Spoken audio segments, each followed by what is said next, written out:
ഇറാഖിലെ ടൈഗ്രിസ് നദിയുടെ തീരത്ത് ടിക്രിത്ത് എന്ന പട്ടണത്തിനടുത്ത് അൽ ഔജ എന്നൊരു ചെറിയ ഗ്രാമമുണ്ടായിരുന്നു.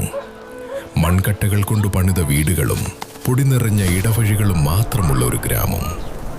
അവിടെ ജീവിച്ചിരുന്ന മനുഷ്യർക്ക് ദാരിദ്ര്യം മാത്രമായിരുന്നു സ്വന്തം.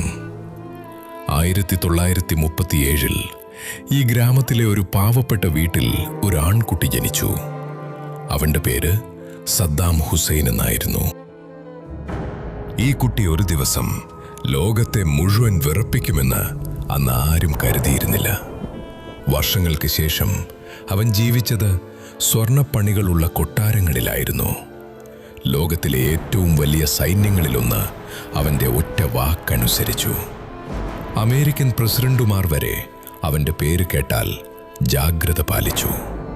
പക്ഷേ അതേ മനുഷ്യന്റെ കഥ അവസാനിച്ചത് മണ്ണിനടിയിലെ നിവർന്നു നിൽക്കാൻ പോലും ഇടമില്ലാത്ത ഒരു ചെറിയ കുഴിയിലായിരുന്നു.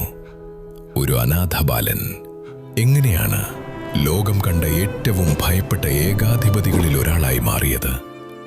ആ ഉത്തരം അറിയണമെങ്കിൽ നമ്മൾ തുടക്കത്തിലേക്ക് മടങ്ങണം.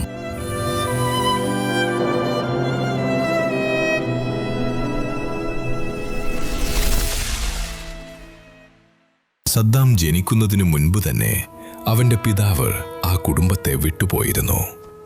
അദ്ദേഹം മരിച്ചോ അതോ ഉപേക്ഷിച്ചു പോയോ എന്ന് ഇന്നും ആർക്കും കൃത്യമായി അറിയില്ല. ഈ ദുഃഖത്തിൽ തകർന്ന അവന്റെ അമ്മ അവനെ ഗർഭം ധരിച്ചിരിക്കെ തന്നെ സ്വന്തം ജീവനൊടുക്കാൻ ശ്രമിച്ചു. ആഗ്രഹിക്കാത്ത ഒരു വീട്ടിലേക്കാണ് ആ കുട്ടി പിറന്നു വീണത്. പിന്നീട് അവന്റെ അമ്മ വീണ്ടും വിവാഹം കഴിച്ചു. പക്ഷേ രണ്ടാളച്ഛൻ വളരെ ക്രൂരനായ ഒരു മനുഷ്യനായിരുന്നു. അയാൾ ആ കുട്ടിയെ മർദ്ദിച്ചു. സ്കൂളിലേക്ക് അയക്കുന്നതിനു പകരം അയാൾ അവനെ മോഷണത്തിനയച്ചു. അച്ഛനില്ലാത്തവനെന്ന് പറഞ്ഞ് നാട്ടിലെ കുട്ടികൾ അവനെ കളിയാക്കി. ഒരു ദിവസം ആ കുട്ടി എപ്പോഴും ഒരു ഇരുമ്പുവടി കൂടെ കൊണ്ടു നടക്കാൻ തുടങ്ങി. അവനെ കളിയാക്കിയ ഏതൊരു കുട്ടിയും ആ വടിയുടെ രുചി അറിഞ്ഞു. 10 വയസ്സ് തികയുന്നതിന് മുൻപ് തന്നെ സദ്ദാം ഹുസൈൻ ഒരു പാഠം പഠിച്ചിരുന്നു. ഈ ലോകത്ത് മനുഷ്യർ ഒരേ ഒരു കാര്യത്തെ മാത്രമേ ബഹുമാനിക്കൂ. അത് ഭയമാണ്.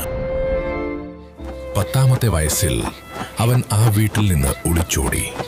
അവൻ ഓടിയെത്തിയത് തലസ്ഥാനമായ ബാഗ്ദാദിലേക്കായിരുന്നു. തൻ്റെ അമ്മാവൻ ഖൈറുള്ളയുടെ അടുത്തേക്ക്. ബ്രിട്ടീഷുകാരോടും അവർ ഇറാഖിന്റെ സിംഹാസനത്തിലിരുത്തിയ രാജാവിനോടും കടുത്ത വെറുപ്പ് വെച്ചു പുലർത്തിയിരുന്ന ഒരു അറബ് ദേശീയവാദിയായിരുന്നു അയാൾ. ആ അമ്മാവന്റെ വീട്ടിൽ വെച്ച് തൻ്റെ ജീവിതത്തിൽ ഒരിക്കലും ലഭിക്കാത്ത 2 കാര്യങ്ങൾ അവന് ലഭിച്ചു. 1 ഒരു കുടുംബം, 2 ഒരു ശത്രു. ആ കുട്ടി എന്തായി മാറിയെന്ന് മനസ്സിലാക്കണമെങ്കിൽ അവൻ വളർന്ന നാടിനെ കൂടി മനസ്സിലാക്കണം. 1950കളിലെ ഇറാഖ്. ബ്രിട്ടീഷുകാർ പ്രതിഷ്ഠിച്ച ഒരു രാജാവ് സിംഹാസനത്തിലിരിക്കുന്ന കാലം. ഉള്ളിൽ തിളച്ചുമറിയുന്ന ജനരോഷം കാരണം ഏതു നിമിഷവും പൊട്ടിത്തെറിക്കാൻ കാത്തുനിൽക്കുന്ന ഒരു രാജ്യം. ഈ കാലത്താണ് യുവാവായ സദ്ദാം അധികമാർക്കും അറിയാത്ത ഒരു ചെറിയ രാഷ്ട്രീയ പാർട്ടിയിൽ ചേർന്നത്. ബാത്ത് പാർട്ടി.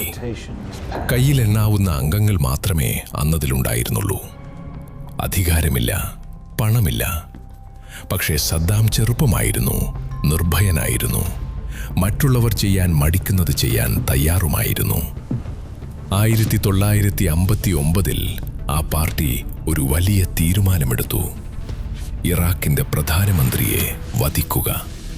ഇത്രയും അപകടകരമായ ഒരു ദൗത്യത്തിന് അവർക്ക് ഭയമില്ലാത്ത ചെറുപ്പക്കാരെ വേണമായിരുന്നു.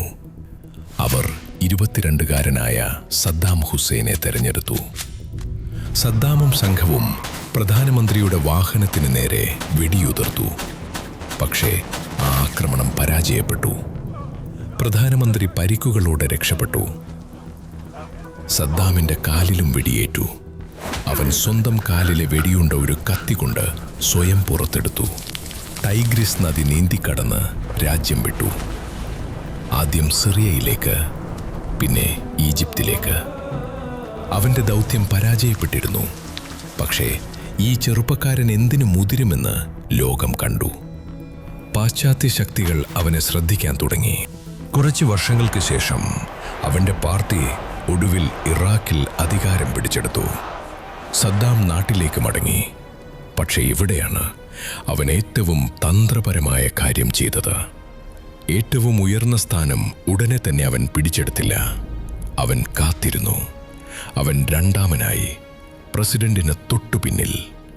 പ്രസിഡന്റ് അവന്റെ ഒരു ബന്ധുവായ പ്രായമായ അൽ ബക്കറായിരുന്നു. പതുക്കെ പതുക്കെ ബാഗ്ദാദിലെ എല്ലാവർക്കും ഒരു സത്യം മനസ്സിലായി. കിരീടം വെച്ചിരുന്നത് ആ വൃദ്ധനായിരുന്നെങ്കിലും കത്തി കയ്യിൽ പിടിച്ചിരുന്നത് ആ ചെറുപ്പക്കാരനായിരുന്നു. സദ്ദാം രഹസ്യ പോലീസിനെ കെട്ടിപ്പടുത്തു.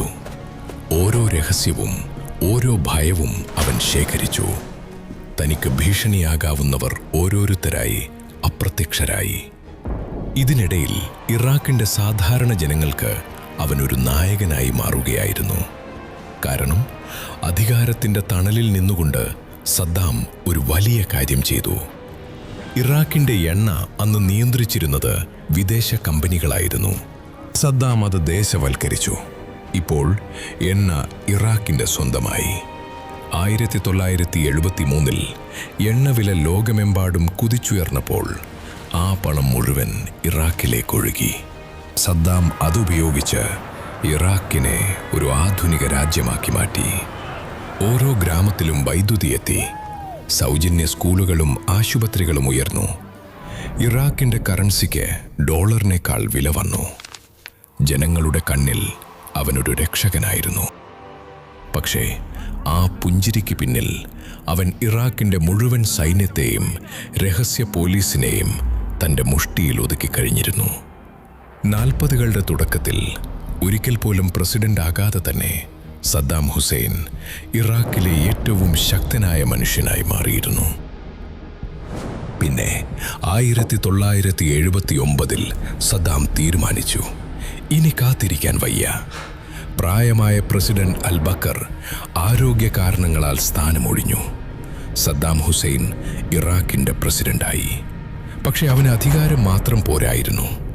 തനിക്കും ആ സിംഹാസനത്തിനുമിടയിൽ നിൽക്കുന്ന ഏതൊരാൾക്കും എന്തും സംഭവിക്കാമെന്ന് രാജ്യം മുഴുവൻ കാണണമെന്ന് അവൻ ആഗ്രഹിച്ചു. പ്രസിഡന്റായി ദിവസങ്ങൾക്കകം അവൻ ചെയ്ത ആ കാര്യം ഒരു ക്യാമറയിൽ പകർത്തപ്പെട്ടു. ആ ദൃശ്യങ്ങൾ ലോകത്തെ നടുക്കി.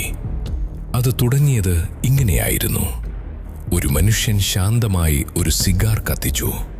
എന്നിട്ട് ഒരു പട്ടികയിലെ പേരുകൾ ഓരോന്നായി വായിക്കാൻ തുടങ്ങി. ആ കഥ അടുത്ത ഭാഗത്തിൽ. അധികാരം പിടിച്ചെടുത്ത സദ്ദാം ഇനി ഭരിക്കാൻ പോകുന്നത് ഭയം കൊണ്ടാണ്. സ്വന്തം പാർട്ടിയിലെ ആളുകളെ ഒന്നൊന്നായി വിളിച്ചിറക്കി ലോകം നടുങ്ങിയ ആ കൂട്ടക്കൊല. ഉദയ് എന്ന മകന്റെ ക്രൂരതയുടെ പുതിയൊരു മുഖം.